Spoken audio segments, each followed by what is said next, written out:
오후에 살펴볼 하나님의 말씀은 출애굽기 8장입니다. 출애굽기 8장부터 10장까지 이렇게 살펴보겠는데요.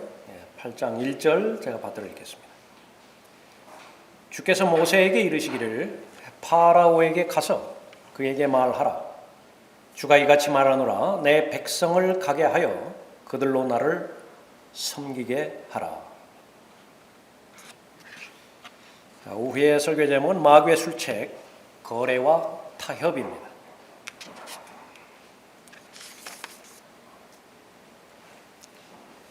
예수 그리스도께서 이 땅에 오신 목적은 양들로 생명을 얻게 할 목적에서 오셨어요. 70년, 80년밖에 살 수 없는 제한된 생명을 가지고 살아가는 그 죄인들에게 영원히 살 수 있는 영생을 주시기 위해서 이 땅에 오신 것이죠. 또 예수 그리스도께서 이 땅에 오신 목적은 삶의 질이 그냥 존재만 있는 그리스도인의 이 지상에 사는 사람들의 삶을 격상시켜 주셔서 하나님의 본질에 다다르는 삶을 살게 해줄 목적으로 오신 것입니다. 그것은 바로 풍성한 삶이라 그렇게 볼 수 있죠. 영생을 얻게 할 목적으로 또 풍성히 얻게 할 목적으로 이 땅에 오신 것입니다. 그런데 문제는 그 예수 그리스도께서 이 땅에 오시는 것을 결코 반대하는 세력이 이 지구에는 꽉 차 있다라고 하는 사실입니다. 그 사실을 무엇보다도 영생을 주시고자 하는 대상이 알아야 되는 것이에요. 그것을 알릴 목적으로 선지자들 보내주셨고요. 사도들 보내주셨고 목사와 교사들 보내주신 겁니다. 무엇을 가지고 알릴 것인가? 그것은 바로 하나님의 책인 성경이에요. 하나님의 말씀에 보았더니 지금까지 가려졌던 모든 흑막의 세계가 공개적으로 드러내버리는 것이죠. 하나님께서 원하시는 것은 그것을 낱낱이 공개하시는 것이고요.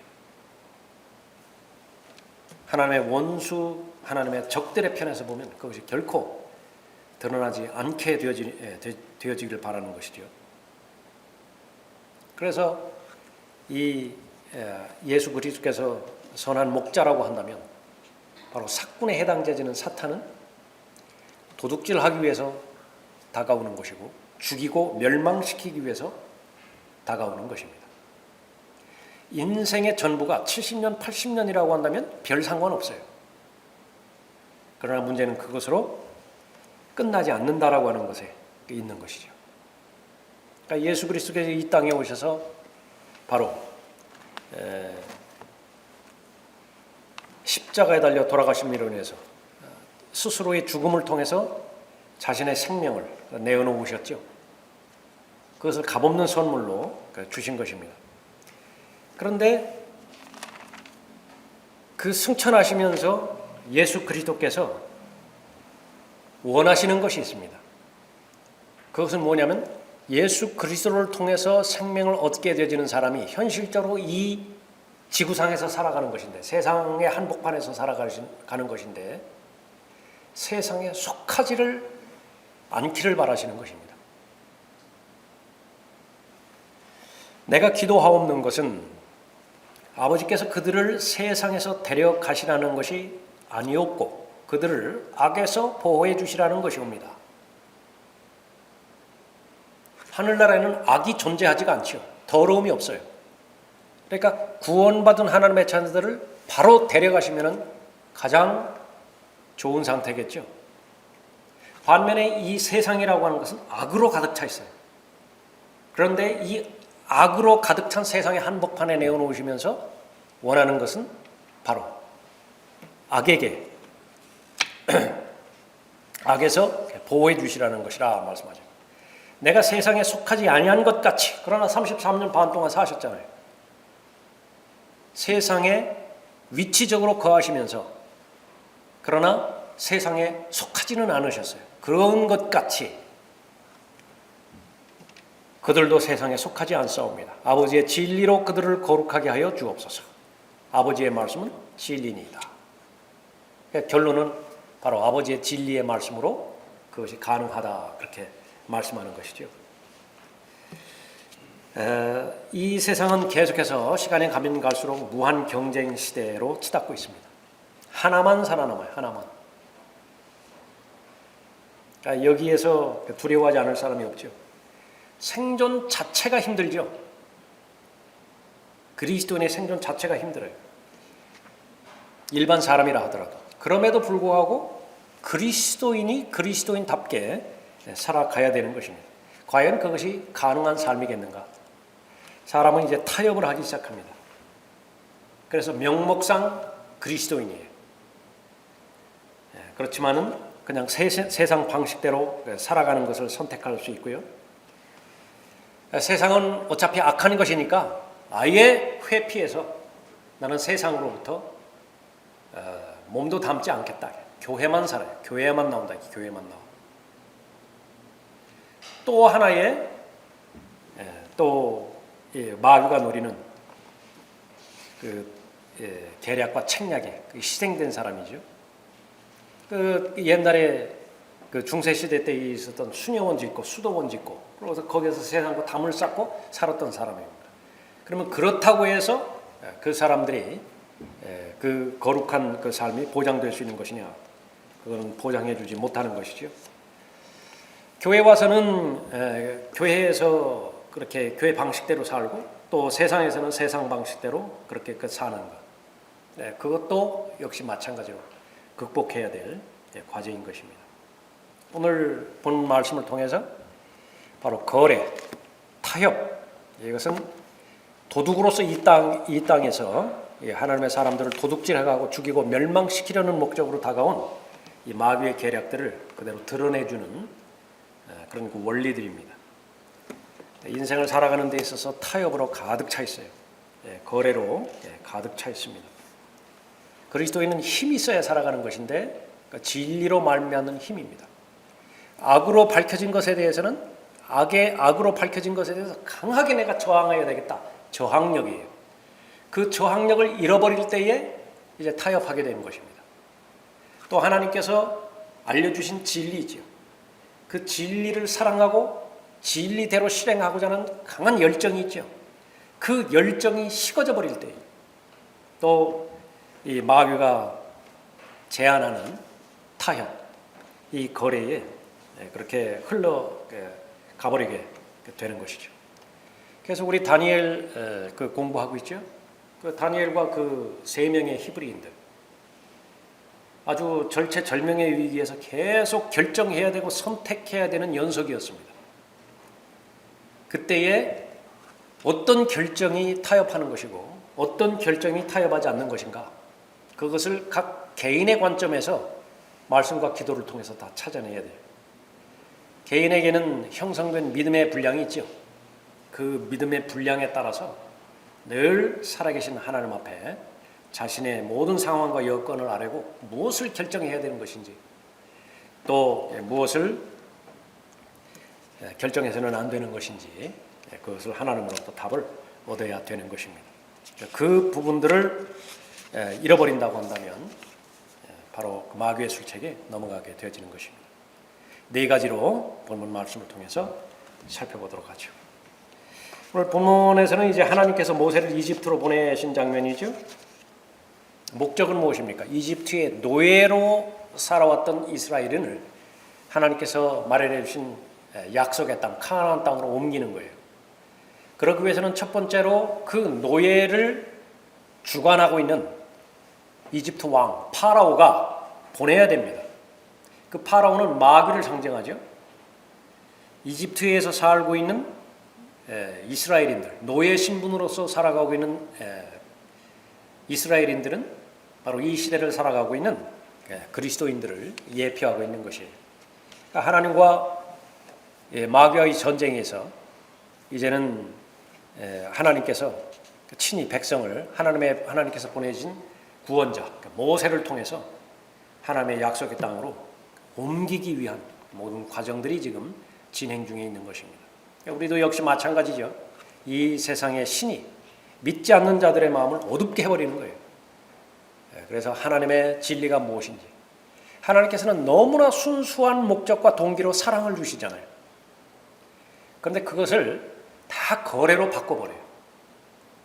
그 사랑조차도 거래로 바꿔버린다. 그래서 결혼이 순수해야 되는데 거기에 무슨 거래가 끼어 있어요. 거래의 동기는 이익을 얻고자 하는 것입니다. 사랑은 한마디로 표현한다고 한다면 손해보는 거예요. 사랑하는데 자기가 손해보지 않는 사랑은 없어요. 특히 어머니의 사랑이 그렇죠. 어머니는 반드시 손해를 봐요. 하나부터 열까지 다 손해보는 일들이에요.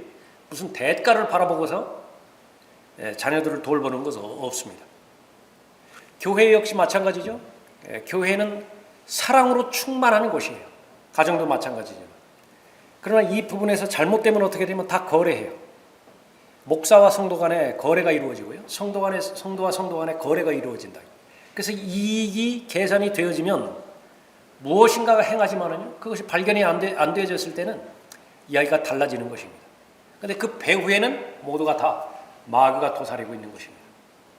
마귀는 거래하려고 달려드는 거예요. 자꾸 거래를 부추기는 거예요.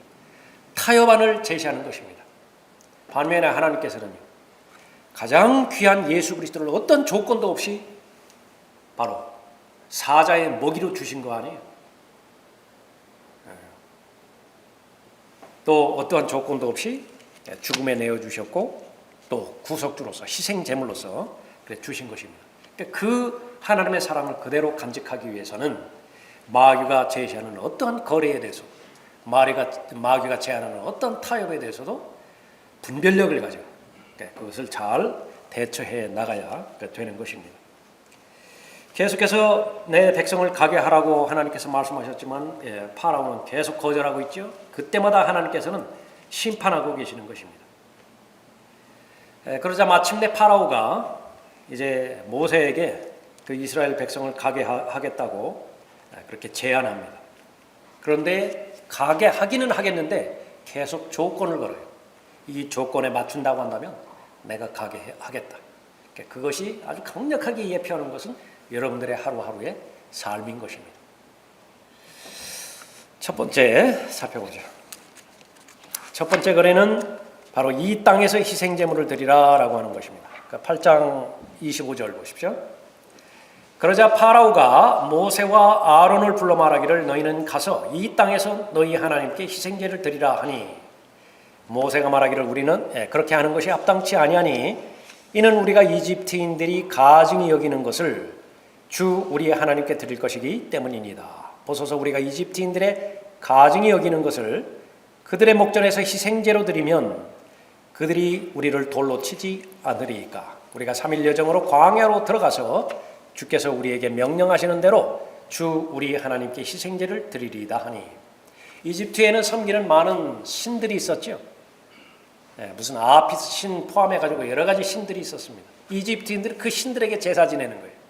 그런데 이집트 한 복판에서 제사를 지내는데 여호와 하나님 앞에 제사를 지내겠다는 것이거든요. 그 사실을 이집트인들은 용납을 못합니다. 가증스러운 것들이에요. 모세가 그렇게 해서 제안을 거부하는 것이죠. 신약시대 때의 죄를 규명하는 것은 대단히 중요하죠. 무엇이 죄인가? 믿음으로 행하지 않는 모든 것이 죄예요. 구약시대의 죄의 기준하고 다릅니다. 십계명을 지키느냐 지키지 않느냐, 그것은 바로 구약시대의 기준이에요. 여러분이 사는 이 시대에는 믿음으로 행하지 않는 모든 것이 죄인 것입니다. 그럼 각자마다 믿음의 분량이 다 달라요. 그래서 다른 말로 하면 수준을 낮추는 것이 죄예요. 그래서 최선을 결정할 수 있음에도 불구하고 차선을 결정하는 것, 그것은 타협하는 것입니다. 그것이 대단히 어렵겠죠. 쉽지는 않아요. 이 부분을 여러분이 늘상 깨어있고 또 늘상 하나님과의 좋은 관계 가운데 여러분의 상태를 잘 유지함으로 해서 잘 결정해 나가야 됩니다. 그 결과는 무엇이에요?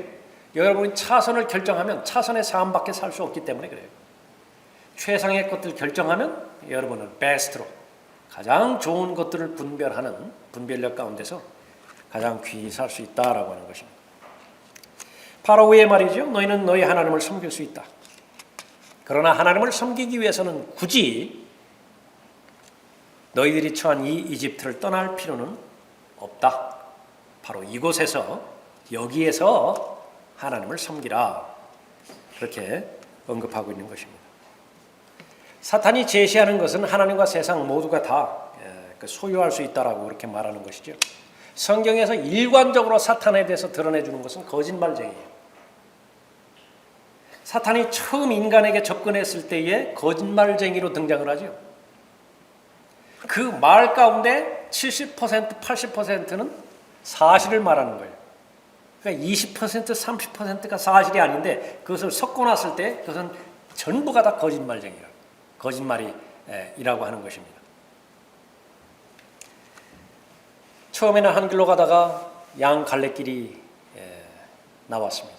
그러니까 선택을 해야 돼요. 동시에 두 길을 갈 수는 없습니다. 그러나 마귀는 가능하다는 것이, 동시에 두 길을 갈 수 있다는 것이. 아무도 두 주인을 섬길 수 없나니 이는 그가 한쪽을 미워하고 다른 쪽을 사랑하거나 한쪽을 존중하고 다른 쪽을 경시하게 됩니다. 너희가 하나님과 재물을 동시에 섬길 수 없느니라. 하나님이라고 하는 신과 돈이라고 하는 신, 돈이라고 하는 신의 이름이 만몬이죠. 그러니까 동시에 섬길 수 없다. 그러면 하나님을 섬길 때에 어떻게 되는 것인가?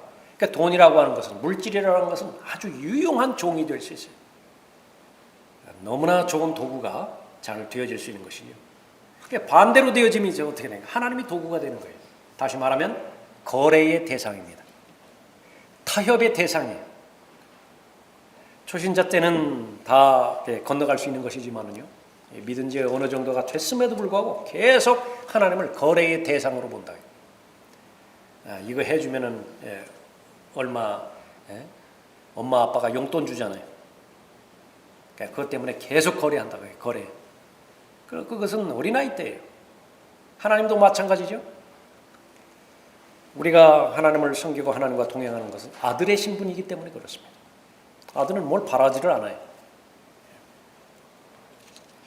예수 그리스도를 위한 삶, 그것은 바로 예수 그리스도에 대한 헌신이 입증되어지는 삶이죠. 그것은 세상은 달가워하지 않습니다. 세상에는 방해가 되어지는 것입니다. 그래서 세상의 가치관에 머물러 있다고 한다면 그 삶의 형태는 예수 그리스도께 합당하지 않는 것입니다. 다니엘을 느부갓네살이 지목했을 때요, 탐을 냈어요. 요셉을 바라봤을 때에 이 이집트라고 하는 세상은 탐을 냈어요. 수백 명, 수천 명을 얻는 것보다 요셉 하나 얻는 것이 훨씬 이득이에요. 마찬가지라고요. 다른 히브리인들 많이 얻는 것보다 다니엘 한 사람을 얻는 것이 훨씬 이익이라고요. 그러면 그 요셉과 다니엘을 얻는 것이 무엇이냐 하면 가치관을 바꾸는 거예요. 그래서 새로운 음식 주죠. 왕이 먹는 음식 주죠. 그러니까 새로운 거주지로 데려다 주죠. 그 유대 지역에서 살았던 때보다 바빌론 한 왕궁에서 사는 것이 얼마나 삶의 라이프 스타일이 높았겠어요? 그것은 마치 그 짐승과 인간이 사는 삶 차이만큼 그렇게 차이가 많았을 거 아니겠어요? 배움의 정도, 그러니까 새로운 교육을 계속시키죠. 무엇입니까? 그 마음을 얻으려고 완전히 바벨론 사람으로 만들고자, 이집트 사람으로 만들고자, 그렇게 파로가 원했고 또 느부갓네살이 그렇게 원했던 것이죠. 그 부분들을 어떻게 극복하고 어떻게 이겨낼 수 있는 것인가? 타협에 대해서 잘 알아야 되는 것입니다. 거래에 대해서 잘 아는 것이죠. 그리스도인이 수준을 낮춘다고 한다면 이 세상에서는 그럭저럭 살아갈 수 있습니다. 아니, 그보다 더 잘 살아갈 수 있습니다. 다니엘과 그 세 친구가 이제 결정의 순간이 있을 때요, 두 가지 결정이 있잖아요. 하나는 세상의 관점에서 봤을 때 자기는 특혜를 얻은 것이라고. 이만큼 교육받을 수준이 있고요. 3년의 교육 과정이 다 끝나면 고위 공직자로서, 지금 그렇게 사람들이 부러워하는 고위 관료 아니에요. 고위 관료라 해요. 고위 관료. 그러니까 거기에 특채로 채용이 될 수 있는 것입니다. 특별히 저항하지만 않는다고 한다면 그 세상의 풍조대로 그대로 가는 동안에 계속해서 성공 가도를 달릴 수 있는 것입니다. 그러니까 또 하나의 선택은 뭐냐면 자신의 정체성이죠. 세상 사람들이 나를 바라보는 것, 그건 별개이고 하나님께서 바라보는 나 자신, 나도 거기에 동의하면서 계속해서 살아갈 수 있는 것인가. 그 두 가지 가운데서 하나를 결정해야 됐죠. 요셉도 그렇고 다니엘과 그 세 친구도 그렇고 세상에서 그럭저럭 살아가는 것, 그것을 거부해버렸습니다. 하나님의 나라에서 하나님의 통치를 받으면서 내가 살아가겠다, 그렇게 결정을 내린 것이죠. 그러니까 결론은 무엇입니까? 하나님께서 너무 잘하신 거예요. 하나님 판단하시고 얼마만큼 그 통치권이 중요하고 재산이 중요하고 그 상속권이 중요한 거예요. 그러나 그것보다 하나님의 나라에서 또 천년왕국에서, 천국이죠. 천국에서 받게 되질 유업과 또 영광과 보상, 그런 것들을 미리 하나님께서 보여주셨을 때 과연 무엇이 유익이고 무엇이 손해인 것인가, 이 분별력을 잘 가질 수 있죠. 누가 그렇습니까? 타협과 거래에 대해서 올바른 태도와 자세를 가질 수 있는 사람, 그 사람이 그것을 가능한 것입니다. 수준을 낮추는 것은 죄예요.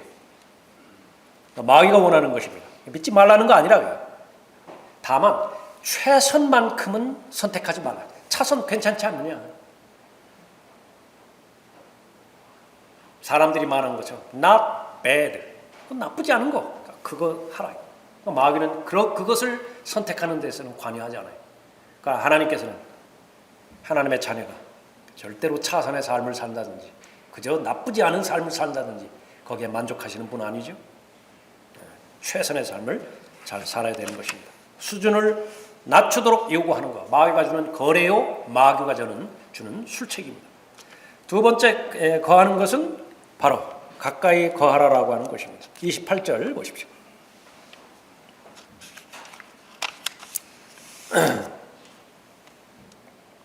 파라오가 말하기를 내가 너희를 가게 하리니 너희가 주 너희 하나님께 광야에서 희생제를 드리라. 다만 너무 멀리 가지는 말고 나를 위하여 간구하라.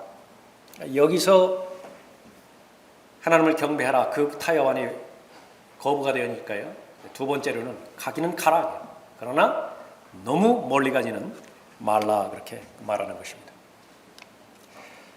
사탄이 완전히 움직이지 못하게 하는 것은 이제 실패해 버렸어요. 사탄은 믿지 않는 자들의 마음을 어둡게 하죠. 목적은 무엇입니까? 영광스러운 복음의 광채가 비치지 못하도록 방해하는 것이에요. 제일 첫 번째는 구원받는 단계겠죠. 그러니까 실패해 버렸어요. 마귀가 원하는 것은 무엇입니까? 구원받지 못하게 하는 것에는 실패했지만은 구원받은 하나님의 자녀가 성장하지 못하게 이제 방해하는 것입니다. 아주 근력도 좋고 덩치도 좋고 그런 개를요, 길들이는 방법, 여기다가 아주 강한 가죽끈으로 목을 감죠. 줄을 그렇게 맨다고 그 나무에다가 매는 것이에요. 그 전에는 그렇게 자기 마음대로 뛰어다니던 개라고요. 처음에는 똑같은 줄 알죠. 그래서 있는 힘껏 뛰쳐나가는데 탁 하면서 자신의 목줄을 확 쥐어짜는 거예요. 그 고통이 얼마나 크겠어요.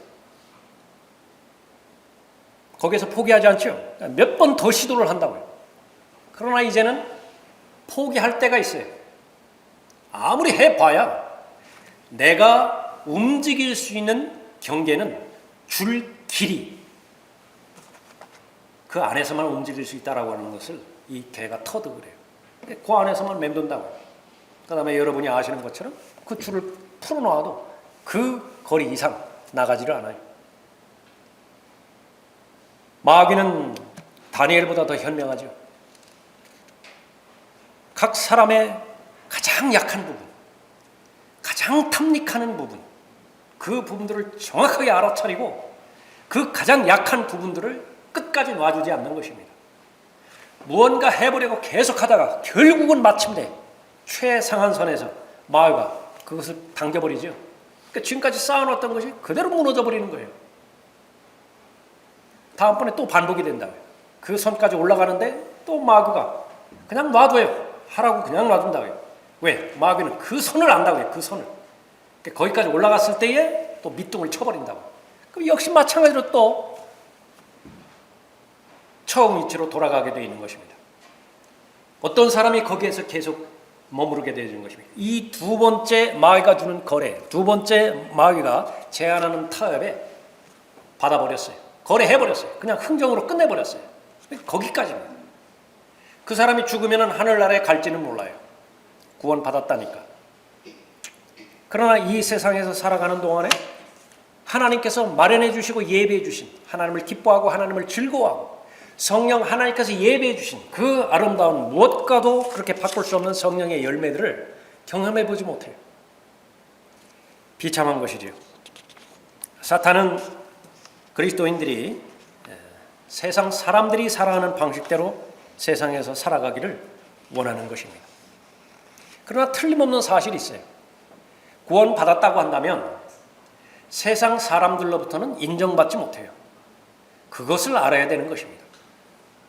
아무리 자기가 일본 측에 협조를 하고 일본 사람 흉내를 내고 실제로 일본의 유익을 위해서 사실 헌신을 한다 하더라도요, 태생부터 일본인 사람 취급을 해주지는 않아요. 언제 얘기해요? 강점기 시대 얘기예요. 그냥 조선인은 조선인이에요. 그냥. 그런데 그것을 극구 일본인처럼 하려고 하는 것은 무리예요. 그것은 세상에 보여주는, 잠깐 보여주는 그림이고요. 그리스도인의 경우에는 더 말할 것도 없어요. 세상은 그리스도인이라고 한다면 두 가지로 밖에 평가를 하지 않는 것입니다. 광신자로 취급을 하든지 위선자로 취급을 하든지. 정상적으로 하나님과 동행하고 하나님의 말씀대로 살아간다고 한다면요, 너무 극단주의자예요. 너무 멀리 갔어요. 그 사람은. 믿어도 왜 꼭 그렇게 믿느냐? 왜 꼭 한 가지만 믿느냐? 진리에 있어서는 한 가지밖에 없죠. 그것이 성경 안에서는, 진리 안에서는 너무나 당연한 믿음이에요. 다른 길이 없으니까. 그러나 세상에서 볼 때는 예수 그리스도는 4대 성인 가운데 하나로 받아들이기를 원하는 거예요. 적어도 네 갈래 길이 있다고요. 그 네 갈래 길을 다 인정하라는 것이죠. 왜 그렇게 기독교 신앙을 가진 사람은 배타적이냐? 그것은 처음부터 무지하기 때문에 그래요. 원래 그래요. 시작이 그래요. 다른 길은 없어요. 예수 그리스도라고 하는 길, 그 길 외에는 모두가 다 사람의 보기에는 그럴듯해 보인다 하더라도 그건 죽음의 길이고 사망의 길이에요. 거기서부터 시작돼야 되는 것이 바로 참된 기독교 신앙이기 때문에 그렇죠. 또 하나는 이제 무엇입니까? 그 길을 택하지 않는다고 한다면 이제 위선자 취급하는 거예요. 속으로는요, 세상 사람들도 그 그리스도인이라고 말하고 한다면 영적인 부분에 있어서는 도움을 요청하는 부분이 있어요. 그 사람이라면 도덕적으로 무너지지 않기를 바라는 마음도 있어요. 그런데 그 사람이 무너져 버렸어요. 똑같이 취급해 버렸어요. 속으로 말한다. 겉으로 볼 때는 뭐 칭찬하는지 모르지만 속으로 평가할 때는 저 사람도 위선자구나. 그 두 가지 평가밖에 없는 것입니다. 사탄은 여전히 교회에도 동일하게 그렇게 이런 타협과 또 거래를 제한함으로 인해서 계속해서 시도하는 것이죠. 우리는 다른 사람에 대해서 예의 바르게 접근하고요, 다른 사람을 대할 때 친절하고 다정다감하게 대해줘야 되는 것입니다. 그것이 아주 철칙이에요. 그러나 하나님께서 맡겨주신 그 진리의 말씀, 은혜의 복음, 이 부분에서는 절대로 붙여서도 안 되고 삭제해서도 안 돼요. 있는 그대로 전달할 수 있어야 됩니다. 그러니까 그것이 바로 하나님의 말씀 가운데서 계속 살아가는 그 사람인 것이죠. 그 두 번째 거래, 정가야 한다면 가되 너무 멀리 가지는 말라라고 타협하는 것입니다. 수준을 낮추는 것은 죄예요. 마귀는 그리스도인이 죄를 짓게 만드는 것이죠. 그런데 그게 죄인지도 몰라요. 그래서 자백도 안 한다고요. 자백을 안 하니까 회복이 안 되죠. 그냥 그대로 유지되는 것입니다. 그대로 방치되는 거예요. 이게 무엇이 죄인가요? 최상의 삶을 살지 않아요. 그것은 마귀가 주는 거래와 또 타협을 여과 없이 받아들일 때 일어나는 현상이죠. 세 번째 거래, 혼자만 믿으라. 혼자만 믿으라. 10장 7절 보십시오.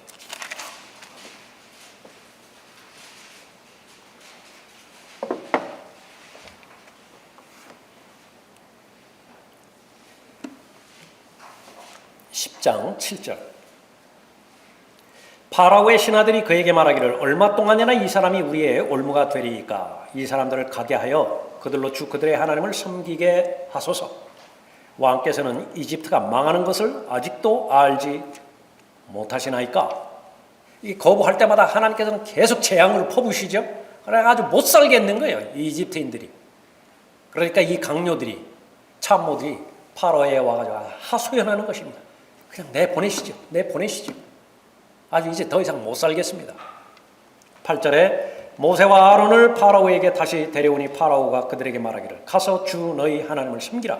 그런데 갈 자들이 누구냐 하니 모세가 말하기를 우리가 우리의 젊은이들과 우리의 늙은이들과 우리의 아들들과 우리의 딸들과 함께 갈 것이며 또 우리의 양떼와 우리의 소떼들과 더불어 가겠나이다.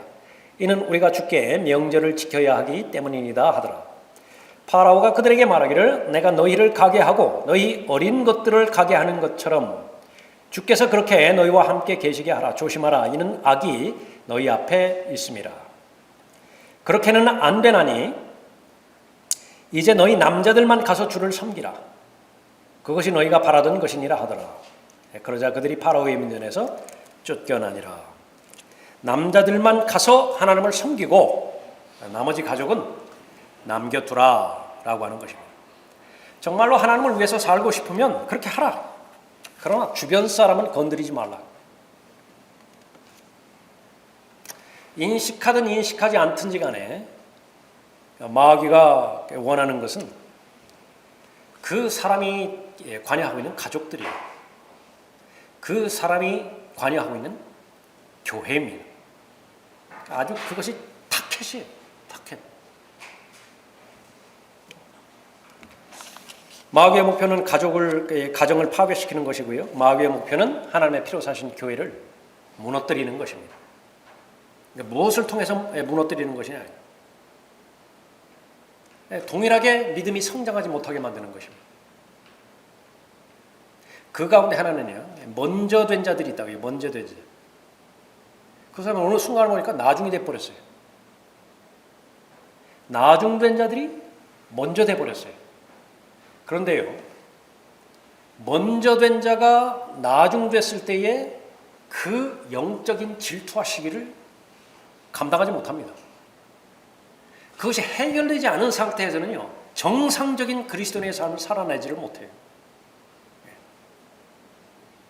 그 부분에서 걸려 넘어지면은요, 나보다 설교 잘하는, 설교에 대해서 칭찬하는 목사 견디지를 못해요. 구령자는 구령자대로, 지역교회에서 섬기는 사람은 섬기는 사람대로 다른 사람들로부터 더 인정을 받고 그것이 특별한 칭찬도 아님에도 불구하고 자신이 뒤로 계속 밀려나는 것에 대해서는요, 마귀가 그 사람의 마음을 그냥 놔두지를 않는 것입니다. 그것이 바로 마귀가 노리는 이 가정의 본질이고 교회의 본질이에요.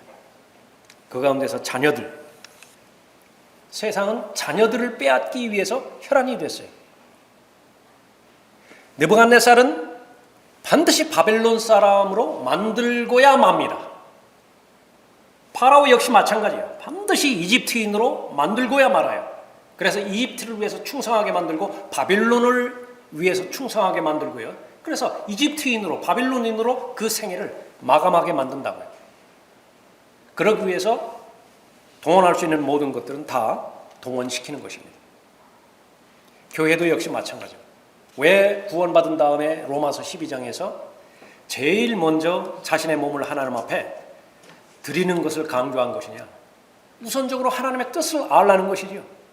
나에 대한 하나님의 뜻을 알아야 그 하나님의 뜻을 실행하기 위한 준비 단계를 거쳐서 훈련과 교육이죠. 양육이죠. 마침내 하나님의 뜻을 실행을 할 거 아니겠어요? 성공적인 사람이라요. 다른 것도 없이 성공적인 사람 두 가지만 살펴보면 돼요. 나에 대한 하나님의 뜻을 안 사람인가? 하나님의 뜻을 알았다고 한다면 그 하나님의 뜻을 실행한 사람인가? 성공한 사람이에요. 바로 요한복음 10장 10절에서 예수님께서 말씀하신 풍성한 삶을 주기 위해서 이 땅에 오신 그 목적대로 산 사람이죠. 바울은 바울대로 그렇게 살았어요. 데이빗 리빙스턴은 그 사람대로 그렇게 살았어요. 여러분들이 알고 있는 모든 사람들 역시 마찬가지입니다. 그러나 마귀는 견디지 못하는 것이죠. 반드시 하나님의 뜻을 알지 못하도록 방해할 것이고 성공적인 삶을 살지 못하도록 방해하는 것입니다.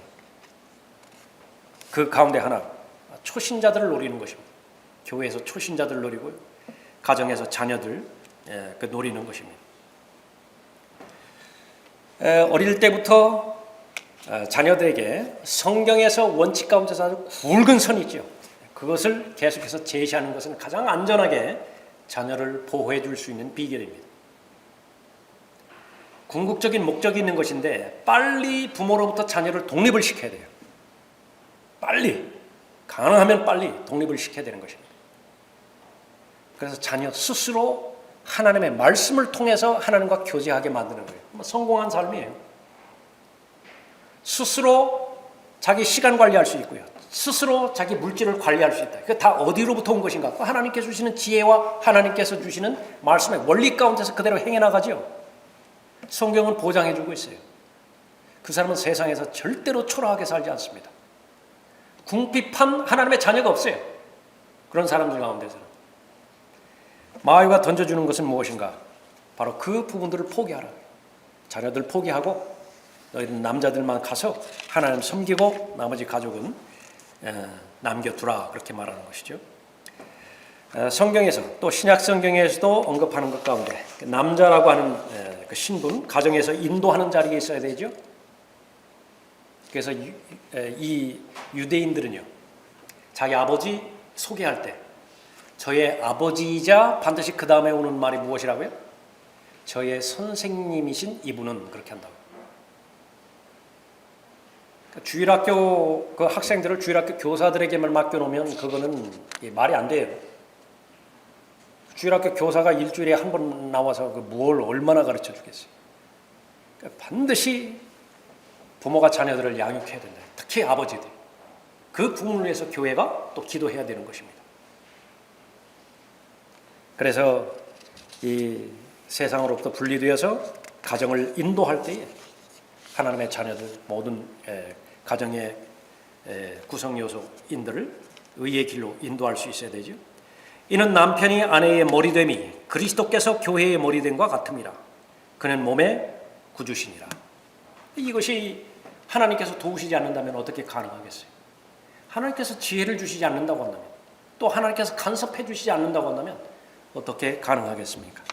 반드시 하나님 앞에 도움을 요청을 해야 되죠. 자, 이런 상황임에도 불구하고 그러지 못할 상황이 있어요. 다윗이 하나님의 마음에 합한 그런 사람이었지만은요, 그 자식들은 엉망이었잖아요. 마음대로 안 되는 거예요. 그 부분까지도 마귀가 던져주는 정죄감에 빠져서 스스로를 희생하지 말아요. 하나님께서는 한 사람 한 사람을 대하실 때 개인적으로 대하세요. 이 사실을 모르면 모두가 다 그것은 아버지의 책임이고 그것은 모두가 다 어머니의 책임이라고 그렇게 돌리는데, 그 부분은 마귀가 파놓은 함정이에요. 정죄감을 주는 뿐이라고요.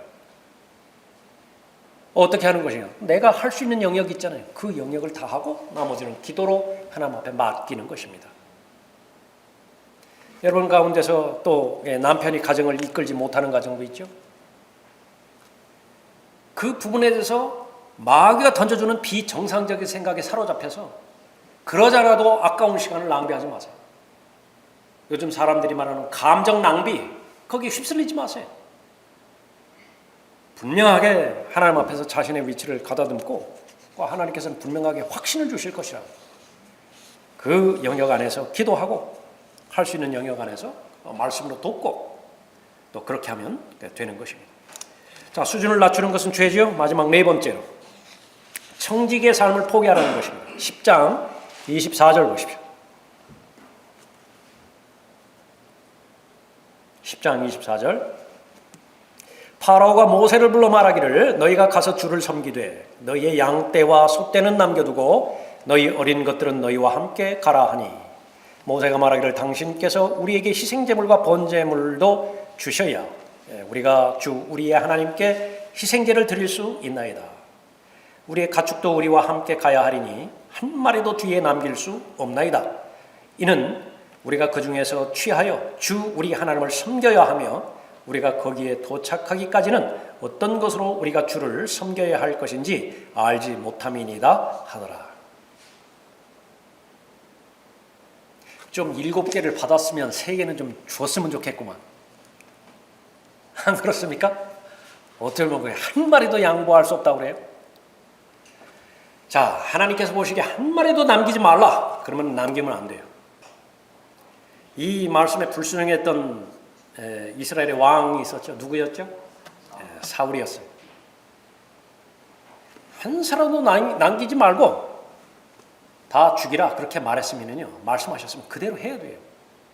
하나님보다 더 인자한 사람처럼, 자기 자신, 하나님보다 더 의로운 사람처럼 하나님 그 위에 위치에 서가지고 하나님 말씀과 반대되는 그 짓을 저질렀을 경우에 어떻게 됐어요? 사울은 자신의 왕국 잃어버렸어요. 자신의 목숨도 잃어버렸어요. 스스로 자살했잖아요. 잃어버리지 않은 게 뭐예요? 다 잃어버렸어요. 다 잃어버렸어요. 자신의 아들도 잃어버렸고 왕국도 잃어버렸고 자신의 보좌도 잃어버렸고 이스라엘 전체를 다 잃어버린 거예요. 하나님께서 말씀하셨을 때 그것이 하나님께서 하신 말씀이라고 받았다면 그것이 여러분의 믿음의 분량인 것입니다. 그 믿음의 분량 안에 들어왔다라고 한다면 그것은 타협하면 안 되는 것입니다. 또 거래하려고 해도 안 되는 것입니다. 이스라엘의 양무리들, 가축들, 그것은 소유물들이죠. 파로가 노렸던 것은 마지막으로 그 재산을 노린 거예요. 그것들 다 이집트에 남겨놓으라. 모세는 단호하게 말합니다. 모든 것 다 가져간다. 말 한마디, 한 마리, 아니 말 편지 하나 그것까지 남겨놓지 않는다. 있는 것 다 가져간다. 왜 그런 것인가? 모세의 고백이죠. 무엇을 어떻게 사용하실지 아직 모르는 거예요.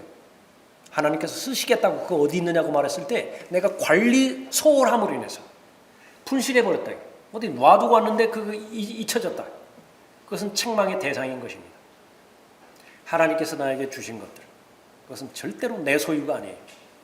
나는 관리인입니다. 청직이지요. 그런데 계속해서 마을과 타협하는 것은 네가 주인이라고. 내가 주인이니까 내 마음대로 해도 된다고.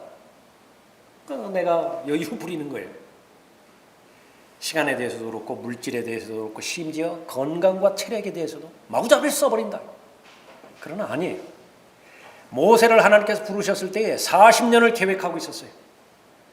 40년 동안 훈련시키시고 40년 후에 하나님께서 구원자로 이집트로 보내신다.